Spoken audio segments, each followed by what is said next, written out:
Good morning, sunshines. All right, first thing we're going to do today is talk about Project 4. Again, Project 4 is due today. If you've already given it to me, great. If you haven't yet given it to me, here are the answers to Project 4. If you want to correct your answers and then send them to me, great. I want you to score 1,000 points on these projects in case you couldn't tell. So the answer to question number 1, and I know it's kind of dense, so I'll say it slowly, but the law of refraction states that a ray of light passing from a less dense medium into a more dense medium will be bent towards a normal, drawn perpendicular to the surface at the point of entry and vice versa. If you just want to say towards a normal and vice versa, that's fine. I'm going to say it to you one more time just so you can write it down. The law of refraction states that a ray of light passing from a less dense medium to a more dense medium will be bent towards a normal and vice versa, which means that as it goes from a more dense to a less dense, it'll be bent away from a normal. Now, you don't have to write that, but that's what it means. All right, so that's the answer to Project 4, question number 1. Question number 2 asks you to diagram 3 rays of light that emanate from a point source and go through a plano-convex lens. So as the ray of light hits the plano side, it wants to bend toward the normal. Again, the normal is the perpendicular line drawn perpendicular to the plane. And then as it leaves from the lens to the air, it bends away from the normal. So again, the reason for the curve is because the normal is now at a curved section and the light ray bends back the way we want it to bend away from the normal. Now, if one of the rays of light you want to draw is the one that goes through the middle, great. It doesn't bend, it goes straight along the normal. That's an easy one. You're welcome to draw that one. That's one of your 3. Cool, but that's the answer to question number 2 on Project 4. Again, the question 3, you're going to draw a step lens and a Fresnel lens.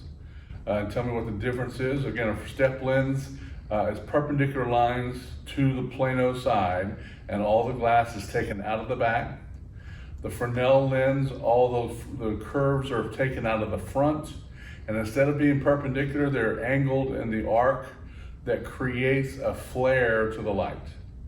Yes, so that what the difference between the 2 is that one has the glass cut out of the back, one has the glass cut out of the front. Again, they both look like, if you've drawn from the front, they both look like they're concentric circles.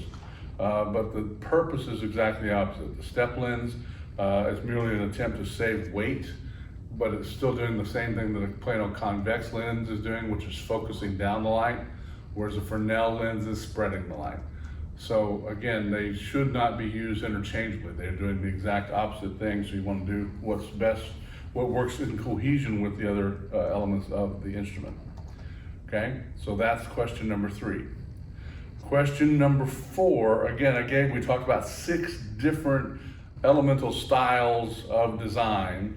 I just asked you for 3 of them. The 6 we talked about were naturalism, realism, impressionism, expressionism, surrealism, and Dadaism. You don't have to tell me a thing about them.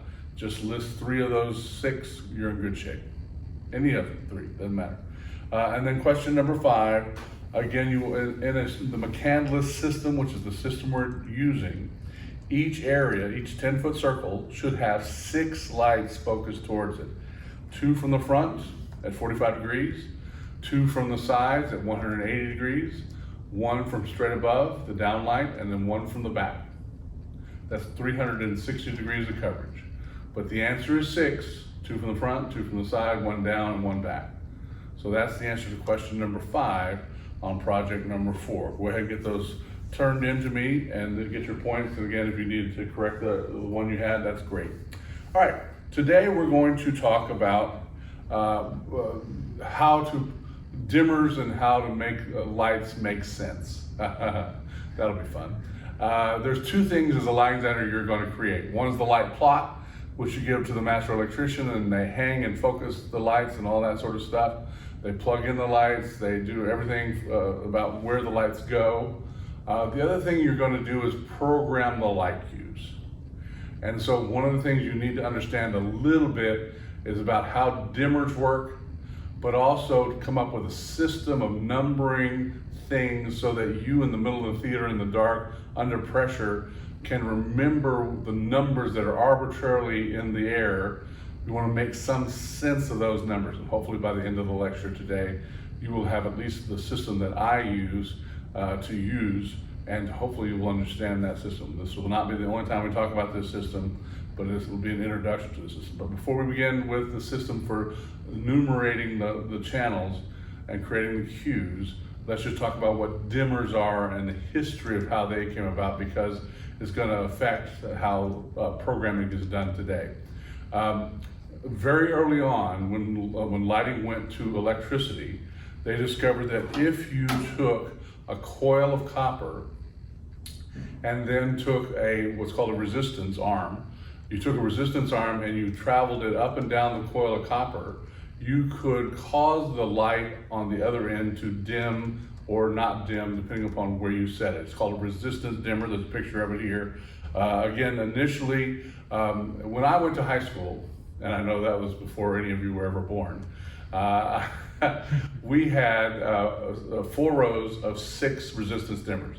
In other words, there were 6 handles, then there was a submaster, then there was a grandmaster, there was one on top, one on bottom, one on top, and one on bottom, and I'm telling you, this thing took up a 20-foot length by 8-foot tall length. That's how large this thing was.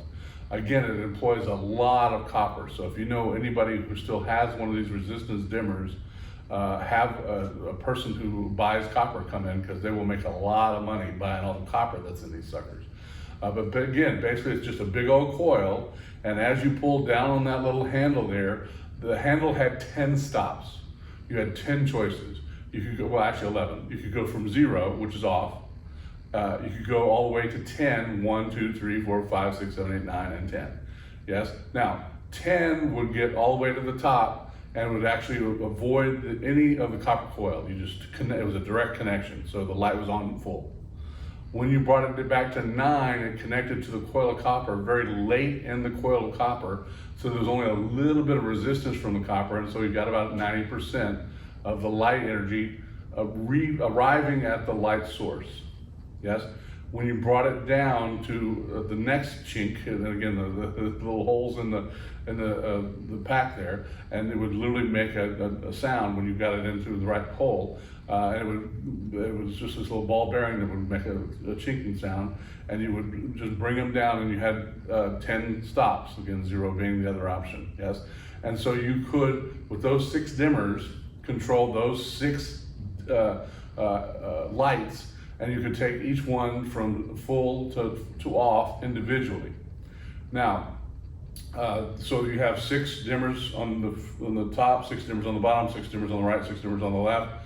So a total of 24 dimmers that you could control 24 separate lights. Or you could combine them, 2 for the lights, so that you would have more lights per dimmer. But again, that's where you got into trouble with your 2400 watts. You have, again, 120 volts is still the rule, 20 amps is still the rule. So you had to be able to plug in fewer than 2,400 watts. So if you had 1,000-watt lamps, which is quite often what you have in theater, you can only plug 2 of those in before you blow the circuit. Yes, at full. Now, if you have 3,000-watt lamps and you only have them on at 80%, that just happens to equal 2,400 watts. So you could vary the system enough, if you knew what you were doing, that you could add even more lights. But just to play it safe, it is best not to depend upon somebody not going to full, because somebody that's always going to come along and just go full. Yes? And so, again, you want to make sure that you don't plug more potential wattage into the system than the system is developed to handle, because again, once things start blowing up, you hope it's the circuit breaker, you hope it's the things not like the dimmer, because that takes a lot of money to replace. Yes? And we used to, again, this was something that was run usually by 3 or 4 guys, and these things took quite a lot of energy, especially if you were pulling down a submaster. You had the 6 dimmers on the top arranged at different levels, you know, one's at full, one's at half, one's at 30%, one's at 50%, etc. When you pull that submaster down, it would chink into each one of those, and you would, again, heard the mechanical click as it got each one of those dimmer arms, the resistant dimmer arms, and you pulled it all down to 0. Again, only those 6, that's what's made the submaster, only those 6 went to 0. The others stayed on at whatever levels they were on. Now, if you pulled the Grandmaster down, and trust me, this took 3 or 4 guys to pull the Grandmaster down. If you had everything at full, it took a lot of weight to pull that whole big Grandmaster down to 0 all at once. Not initially, because initially you got just 3 or 4 of them. But over time, as you pulled that bar down, it gained more and more weight as each of those resistance arms is trying to stay where it is. Now, we had this 90-pound young lady that we used to call the 5-second fade, because of what we would do if we wanted the lights to fade gradually over the whole set. We had the 4 submasters, and we would take her and she would grab the 2 top submasters, and we would put her feet on the 2 bottom submasters and hold her. And at the time the cue wanted to start, we would let go of her, and she would just hold on, and it would literally take 5 seconds for all those submasters with her 90 pounds to fade to black. And so again, you came up with creative systems for making things artistic, but again, it was a very mechanical means for dimming lights. Yes, still around in some places, you're still going to come across it. But one of the things that does for our control systems today, this idea of individual controls of dimmers and a submaster and a grandmaster all come from the way that we control the resistance dimmers back in the beginning of the 20th century. Yes? All right, in the 50s, 60s, we developed this thing called silicon controlled rectifiers. They are little pieces of, let's see if I can find mine. Oh, there it is. Let's go talk about the Thyratron too before we get to the SCR dimmers. The auto transformers, back in the 30s, they developed a way that was less mechanical and more electronic. It was using a tube, a series of tubes. And again, the tube, let's just talk about the gating principle real quick. Cody, could you go back to the lights real quick? I will demonstrate, yeah, just the light board at the back. No, not with that, just yourself, go. Oh. No, keep going, keep recording. Okay. Okay, I'm just gonna show an example. This is what the gating principle does. Over time, that light is at full, has been at full since we began the lecture. Now, let's say we wanted it to be at 50%. Well, over 10 seconds, we can do it by turning the lights on and off. Turn all 3 of them off. We'll do it this way. So 1001, 1002, 1003, 1004, 1005, turn them all back on. 1006, 1007, 1008, 1009, 1010. Over that 10 seconds, even though that was either on full or on at 0, over time, it was only on at 50%. Now, the electronic signal that comes from the generator, you're fine, Cody, thanks, comes out in 1/60th of a second. In other words, there's a complete cycle every 1/60th of a second, which is how you get 120, because you have the top and the bottom part of the curve. And so what the gating principle does is it sends an electronic signal to the filament, and it turns it on and off, but it does it so fast that our eye can't see it. So instead of it taking 10 seconds to turn on, it takes 1/60th of a second for the switch to turn the light on and then turn it back off every 75%, or every 25%, or every 50%. It's off, and then halfway through the cycle it turns on, so it's on for the next half of the cycle, and then it's off. Then it's back on at every 60th of a second and back up. Yes, so again, it's just a switch, but it is very fast. But it is electronic, initially done by the Thyratron tubes there. Then they developed the silicon controlled rectifier, which does the same thing, except that it does it with a lot less heat. The problem with the tubes is they were very delicate, and if you touch them with your hands, the oil in your hands, just like with the modern day quartz lamps, would tend to burst them, and you couldn't, if there was anybody shaking them while they were on, they would burst immediately. They were just very delicate. The SCR dimmers, because they were components, didn't rattle, didn't shake, and most of what you see there in that picture of the SCR dimmer are heat transformers. It's a way that the scientists came up with if you have more surface area, then more surface area takes more heat away from the part that's hot. Yes, and so a lot of that's there isn't doing anything but getting rid of the heat. Yes, But the nice thing about these SCR dimmers and these Thyratron troops, they were an electronic means using the gating principle, which again is just using a switch. Every 60th of a second, you turn the switch on or you turn the switch off, which allows only a certain amount of electricity to flow during that time period and causes the tungsten in the lamp to glow brighter or darker. Brighter or off. Yes. And so again, instead of having a board that's 20 feet by 8 feet, your board can now be desk size. Yes. Again, you're still using the same type of controls in the sense that you have a fader going up and down for each dimmer. And so dimmer 1 and fader 1, you bring up fader 1, the SCR dimmer would turn on the light, and you brought it down, same sort of thing as with the resistance dimmer, except that you're in a much smaller space and you can be controlled by one person as opposed to having 4 people run the board. Yes? So that's the way an SCR dimmer works. It's a solid state transformer with no moving parts, and there's no filament to burn out, any of that sort of stuff. It's rugged, lightweight. It was a great solution. Now, in the 90s, there was this little thing called a computer. It had been around for a while. In your life, you've been able to hold a computer pretty much on a laptop. I've got one in my pocket right now.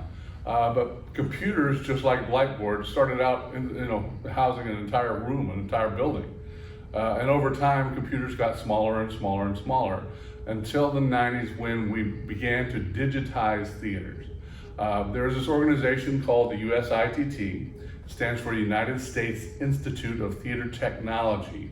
And in the 90s, they came up with this system of digital dimming they called DMX 512. Now, the idea was that you could control 512 channels. 512 just happens to be 2 to the 9th power. Yes, 2 times 2 is 4, 4 times 2 is 8, 8 times 2 is 16, 16 times 2 is 32, 32 times 2 is 64, 64 times 2 is 128, 128 times 2 is 256, 256 times 2 is 512, which is how they came up with it, because in the early 90s, most theaters had around 200, 300 dimmers at tops. And so they thought, well, we'll go to 512 because nobody in the right mind has that many dimmers in their theater. Little did they know the revolution that they were about to have, and 512 quickly becomes usurped, but you'll see how that works. Again, the thing about a computer signal, digital information travels at the speed of light down a cable. So now instead of telling a dimmer, telling a light bulb to turn on and off 60 times a second, you're telling the light bulb to turn on and off at the speed of light. Yes? And so 60%, if you want to light on at 60% of the signal you're sending are on and 40% are offs. Yes? And it happens at such an enormous speed that it takes very little time for changes to happen. They're almost instantaneous, yes? First of all, a DMX 512 plug has 5 male and female ends. And the other thing that happens eventually is that you have, and again, the industry is changing this term, as you can see, because it's semi-racist, I would say. But they used to be called slave devices. They're now called worker devices. But you have things that suddenly you can control, like fog machines, like bubble machines, like little cannons that shoot out confetti. There's all kind of things that you can send electronic information to using this digital 512 system that you can link now to your board, including moving and intelligent lights. Yes? Now let's take a little step back real quick. I'm going to show you this little video. It's called DMX 5 dimming. It'll show you a little bit about the concepts behind DMX dimming, and we'll talk more about it when we come back.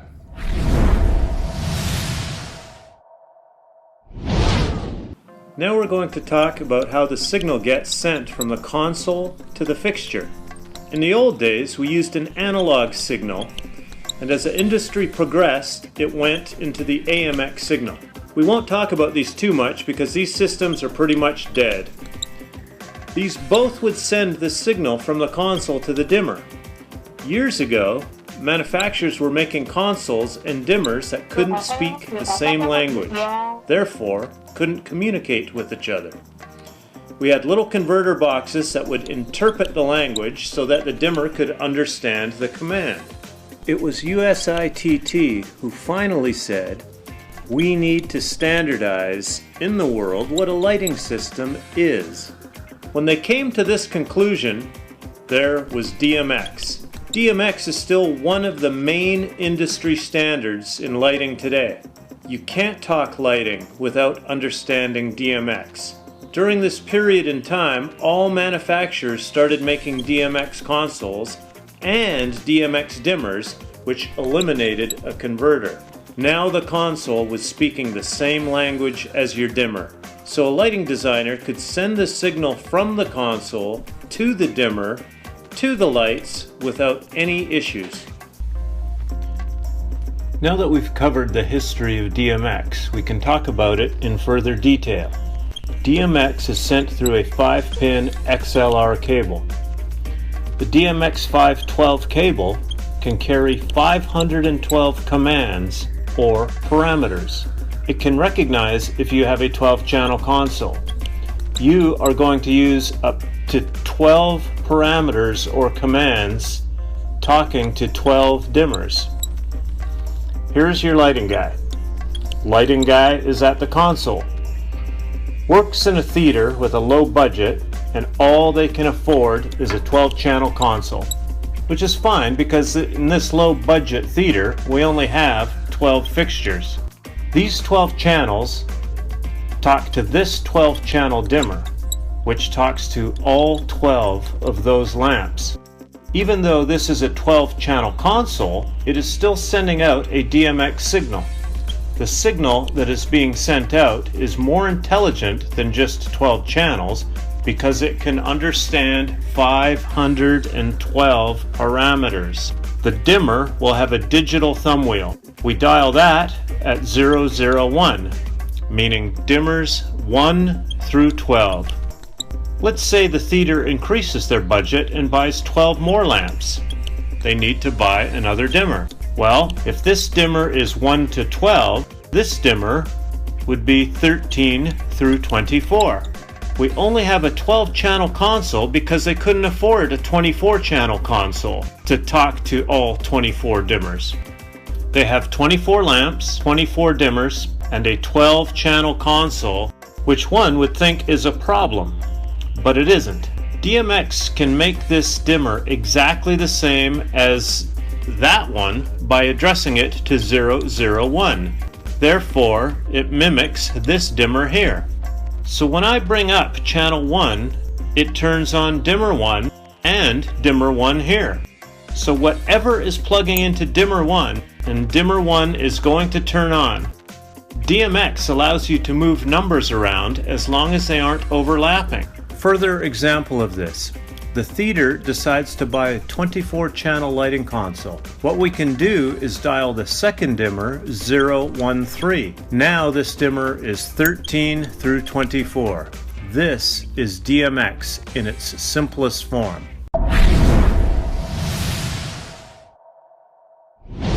Again, pretty simplistic,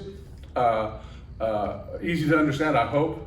It sort of shows you the same type of approach that we talked about with the resistance dimmer, where there's one dimmer going to one channel. The important word here is channels, because we are able to, we know most theaters nowadays are what's called dimmer per circuit. Again, the circuit is the plug in the wall.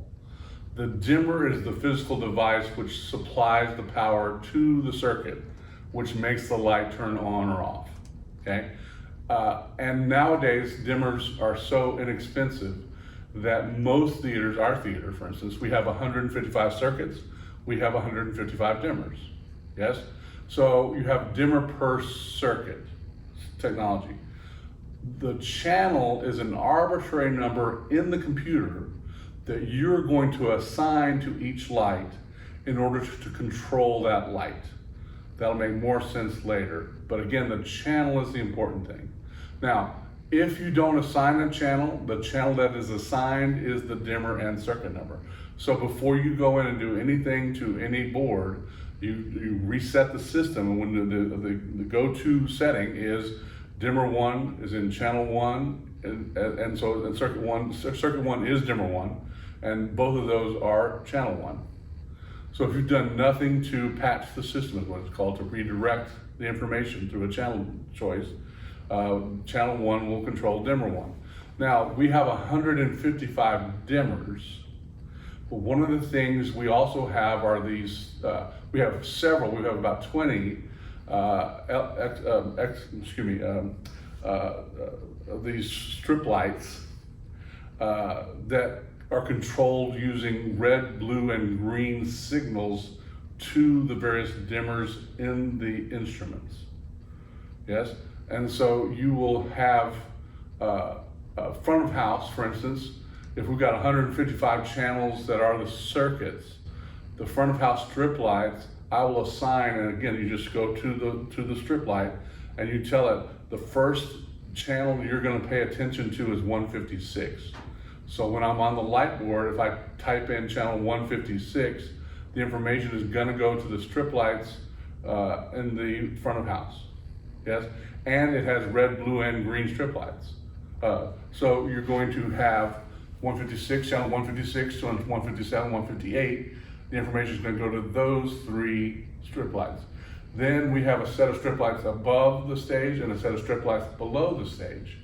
Yes, the ones above the stage, again, this is just arbitrary. I assign 156, 157, 158 the ones closest because that's where the cable went.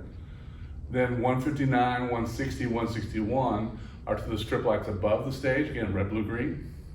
And 162, 163, 164 are assigned to the strip lights on the bottom of the stage. Yes? Then we have 2 moving lights. We actually have 4, but only 2 of them are used. A moving light has 18 parameters. And so I'm going to show you a little video about moving lights here, I hope. Let's see if I've got the video. There it is. All right, so Cody's going to flip in here a little video on the moving lights just to give you a little idea of how they work.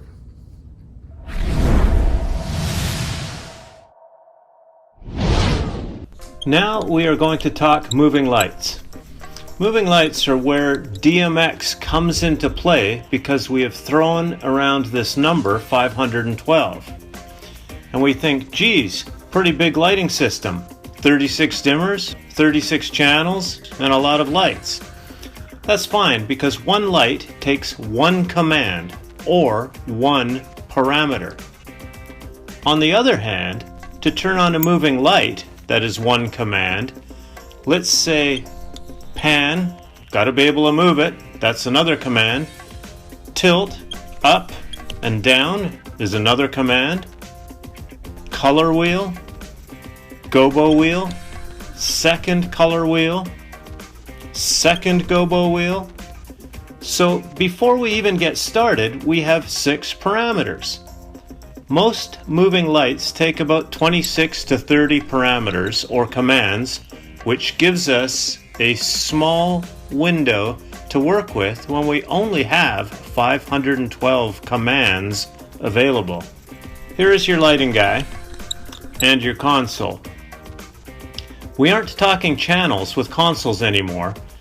Let's say we have 5 moving lights, and each of these moving lights have 25 parameters. The beauty of moving lights is that the signal that comes from your console doesn't have to go to the dimmer because you are dimming these with internal shutters from the console. The data can go straight into the moving light, and then it can daisy chain all of them together. The DMX address of the lights is 001. Every time I bring up channel 1, all the moving lights are going to do the same thing.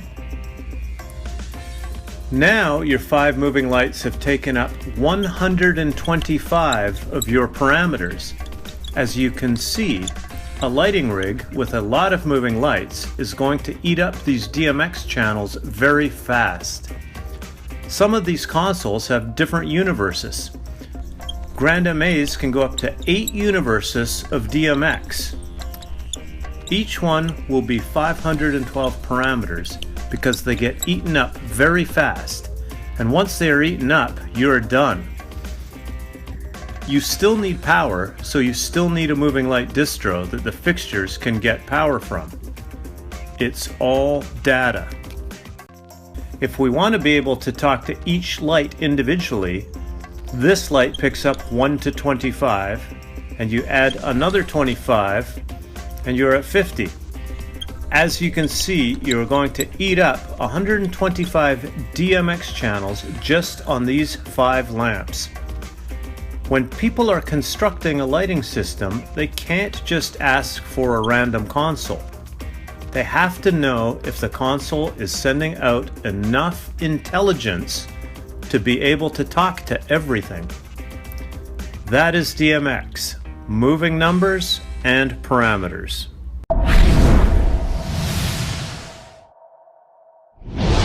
Again, different moving lights, different companies have different parameters.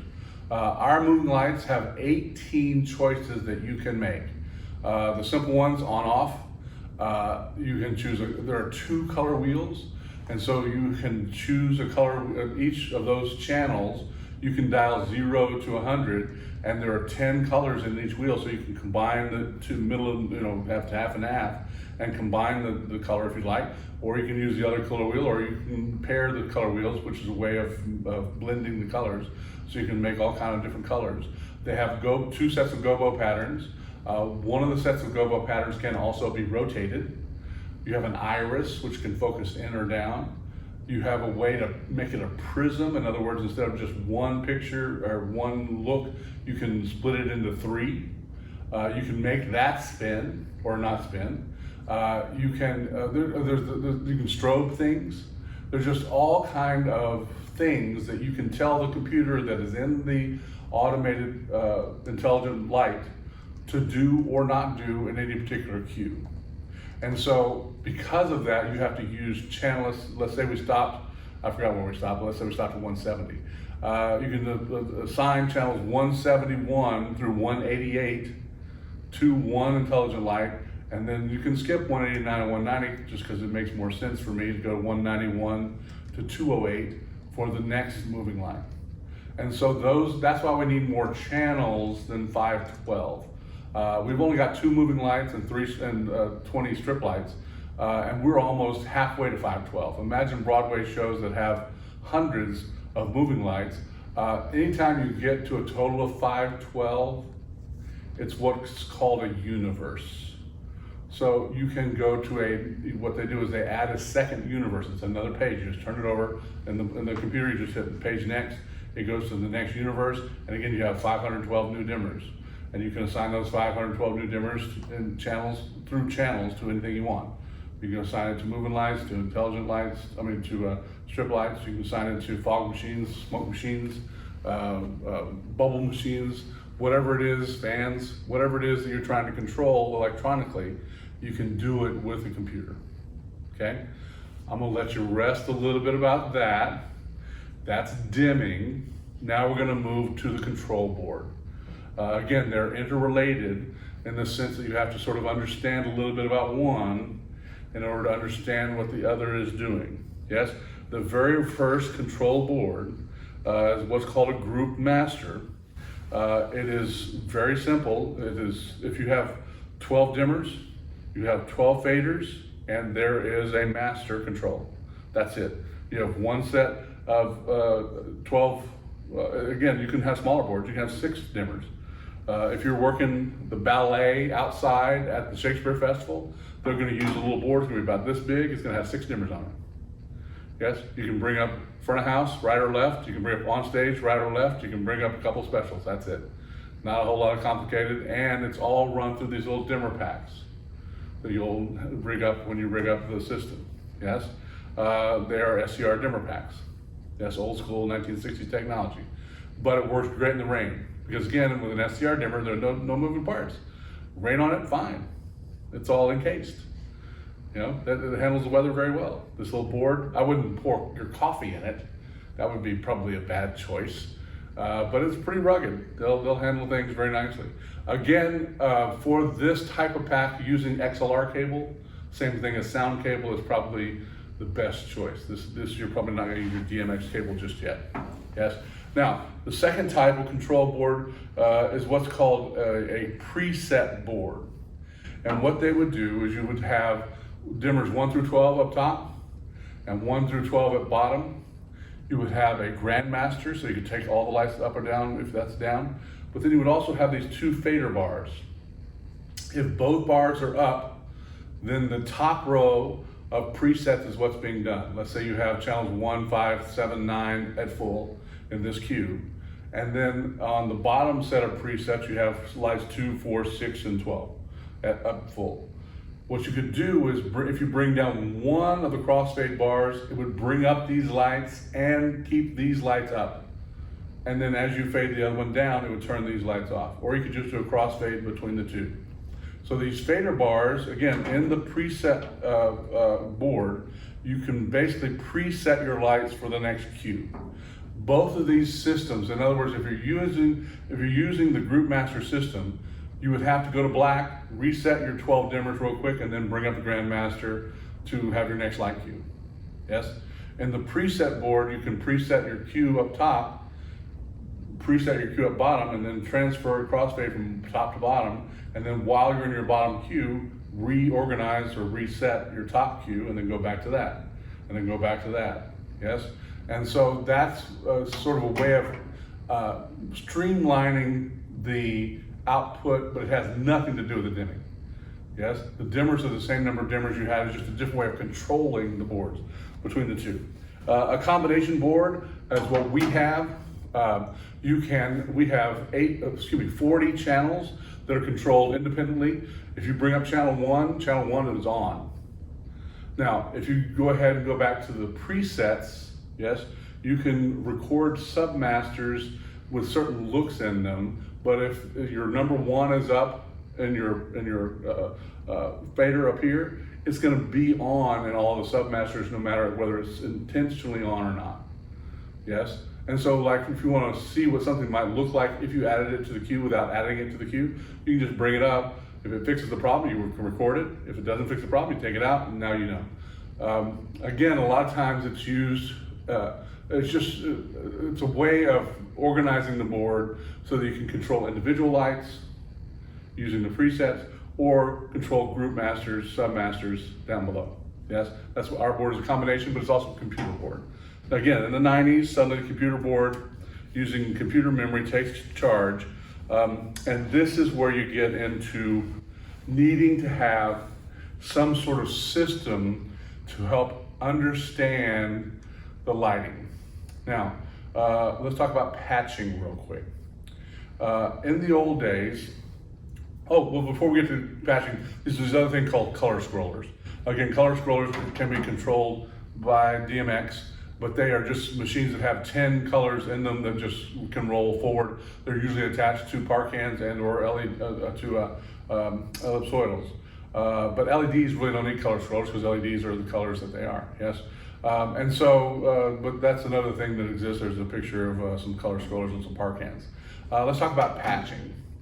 Patching is a way to organize, again, the old school was that you had 155 dimmer outputs in the bay. We had, when I first got here, 60 dimmers. So you had 155 channels, 60 dimmers, and you literally had to plug the dimmer plug the channel into the dimmer to assign it to a dimmer. That's called a hard patch. But if you can think of it that way, that's what you're doing. You are just, with the soft patch that we have today, which is where you just tell the computer, when I say channel 1 or channel 11, I mean these lights. Yes, and I'll tell you my system here in a second. But you're taking the light and you're assigning it to a channel, as opposed to what you used to do where you were taking it and plugging it into a dimmer. Yes, that's old school. Now let's talk about new school patching. All right, clear your mind and the rest will follow. Just let this wash over you. I'm going to fit everything into controlling our theater into 60 channels. Yes? No matter how many lights you have on, no matter how many moving lights you have on, no matter how many different lights you have around, how many LED lights you got, I'm gonna fit them all into 60 channels, which makes sense to me. What I'm about to describe to you makes a lot of sense to me. Now, let's start with the LEDs, the strip lights. Because, as I said, you have red, blue, green front of house, red, blue, green above the stage, and red, blue, green below the stage. You have 9 possible channels that you can control. If I assign the front of house to channels 1, 2, and 3, or let's do it this way. If I assign all the reds, the front of house red to 1, the above stage to 2, the below stage to 3, then all my reds in all those channels are 1, 2, 3. It doesn't matter that one was channel 156 and one was channel 161 and one was channel 163. I've assigned those through the use of the computer, and just tell the computer when I say channel 1, what I mean is dimmer 156, 150, 161, and 164, whatever they were. Yes, because I can't even remember what channels they were, what dimmers they were, and I just told you 5 minutes ago. So the use of channels is a way for you to organize in your head the numbers that are just arbitrarily out there in the universe. Channels 1 would be front reds, channel 2 the top reds, channel 3 the bottom reds. Channel 4 would be the top blues, red, blue, green. Channel 5 top green, top blues, channel 6 bottom blues. Channel 7 would be the front of house red or green, top greens, bottom greens. So I've been able to control all the color that I have using only the first 9 channels, even though I know that it's 9, that there are some other numbers out there in the universe. My numbers are 1 through 9. If I want to make the whole thing red, I bring up 1, 2, 3. If I want to make the whole thing blue, 4, 5, 6. If I want to make it all purple, I bring up 1 through 3 and 4, 5, 6 and blend them. Yes? If I want to make it yellow, red and green in projected light, we'll talk about color in a couple weeks, but red and green make yellow. Yes? So that's a way of dealing with the mood light, all in 1 through 9. Okay? Now let's talk about the area lighting. Again, the McCandless system, the system I'm teaching you, has 2 lights from the front, 2 lights from the side, a light from above, and a light from behind. So what I'm going to do, we talked about the magic 9 before. Again, our space is 24 feet wide and 24 feet deep. If you take 3, again, a general area of McCandless is 10 feet. If you take a 10-foot area down right, a 10-foot area down center, and a 10-foot area down left, you're gonna have about 4 feet that overlap each area as the actor walks across, which makes a nice smooth transition. So my front lights are gonna go in all in the 10s. We got 9 areas. We got 9 sets of front light. These 2 front lights, they may be plugged into channel 3 and channel 16. I don't know what they're plugged into. They are on the light plot, and they will tell you on the light plot what they're plugged into.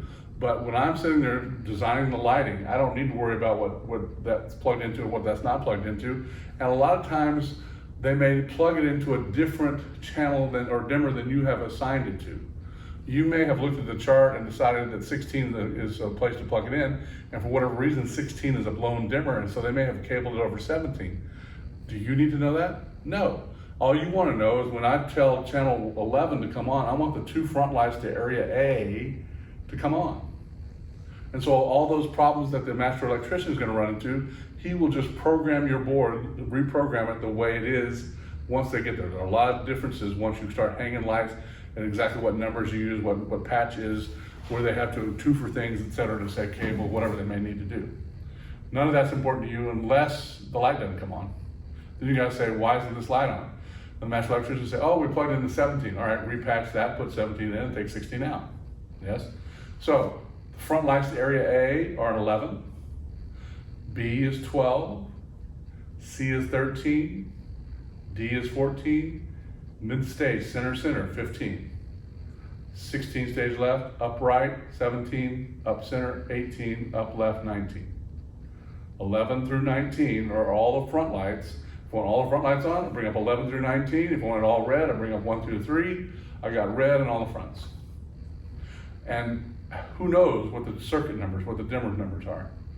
It doesn't matter. I have been able to control my system through my patching. Yes? Once you've got this, you've got it. If it makes no sense to you, hopefully it will over time. Yes? This continues. Side lights are in the 20s. So 21 are the side lights to area A. 31 are the down lights. 30s, 31, 32, 33, 34, 35, 36, 37, 38, 39, down light to A, B, C, D, E, F, G, H, I. So backlights, 40, 41, 42, 43, 44, 45, 6, 47, 48, 49. So the center area, which is E, center is E in my system that we're doing here, yes, is the 5th letter, which means the front lights are in 15, the side lights are in 25, the down lights in 35, and the back lights in 45. So if I just want to bring up E, I bring up 15, 25, 35, 45. If I want to make it blue, I bring up 4, 5, 6.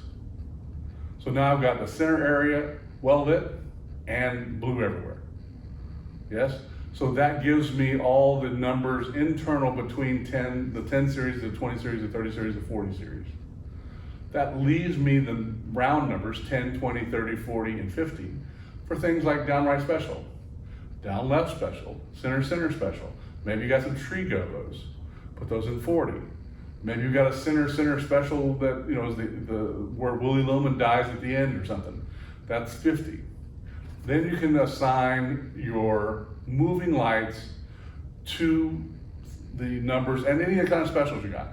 If you've got a refrigerator light, if you've got a lamp that goes into the sconce that's on the wall, whatever it is that's special, that's a practical, you can assign between 51 and 59. And then I leave 60 for the house lights. One of the things you have to do in our theater does not have house lights. And so 60 will typically be the house lights for me. 59 will typically be the work lights. Because again, you don't want to waste your stage lighting on just people coming in and cleaning the carpets. Yes? And so those things called scoops we talked about a couple weeks ago, lensless instruments, I tend to have a couple of those hanging around occasionally, and I just turn those on for work lights.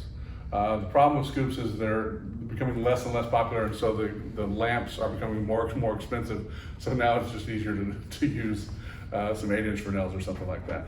Anyway, that is my system for controlling through the patching the numbers that are arbitrarily there as you do your light patch or your light plot. Yes? Again, we'll talk much more about the patching, we'll talk much more about this other things. The important thing is to know that with computer technology we have today, we're able to do a lot more with a lot less because we're able, each of these instruments, as you look at the IntelliBeams and the Vari-Lights, you can see they have basically their own little computer built into them. Let's talk real quick about the Vari-Lights and the IntelliBeams. The IntelliBeams really work by having a lens, a mirror on the front of them. The light stays still, but the mirror moves. And so you just describe, you have to give it an X-axis, a Y-axis, and a Z-axis. And so you tell it left to right, up and down, pan it around, circle. It has 180 degrees of coverage, and it just will take that mirror and take that light wherever. Most IntelliBeams also will have a color wheel or two, but mostly they are archaic. There are not a whole lot of them around because over time, the little wheel that, even though it seems like a simple idea of moving this window around, those things are very delicate and people bump into them and they just don't take the damage that the Vari-Light does. The Vari-Light has got 3 motors, one on either side of the light and one at the top, spins around. It has 240 degrees, it can't point straight up because there's a little computer there, but it can spin all the way around, it can go up and down. It has color changing wheels, it has gobo wheels, it has irises, it has lenses that create the idea of a prism effect. So there's, again, with our moving lights, we have 18. I've seen Vari-Lights that had 36 different options, fine focuses, things like that, different numbers of color wheels, all kind of effects that movement effects that you don't have in the lights that we have. But again, those things cost them, $10,000. Ours cost about $800. So that's why we have the lights that we have. But again, with modern technology, life is getting much easier because things are becoming much and more just like your cell phone. has got 5 times, my understanding, at least 5 times the information or abilities that they flew with when they landed on the moon, is in your hand right here. That's the same thing that's happening in the theater. You have so much ability in such a smaller space. And again, we only have one monitor, but we can switch back and forth. I've seen theaters that had 3 or 4 monitors. And again, we watched the video a couple weeks ago of the guy that was doing Spider-Man, and he had a whole table, bank of video screens.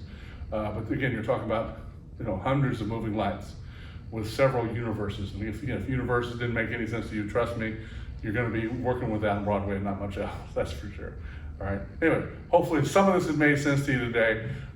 Enjoy the break. Again, I'm going to send out a review for the exam. The next class period, we're going to talk about things, special effects, that sort of stuff, gobos, which is simple, but also all these other things we talked about, fog machines, smoke machines, bubble machines, all this sort of stuff that is fun to play with and usually winds up in your domain because, again, nowadays especially, we can control it with 512 DMX. But we'll talk about that, and then the class period after that is when our exam is, and we'll send that to you then, but I'll hopefully send you, by the end of the day, a copy of the review sheet. Cool. Thanks for watching. See you later.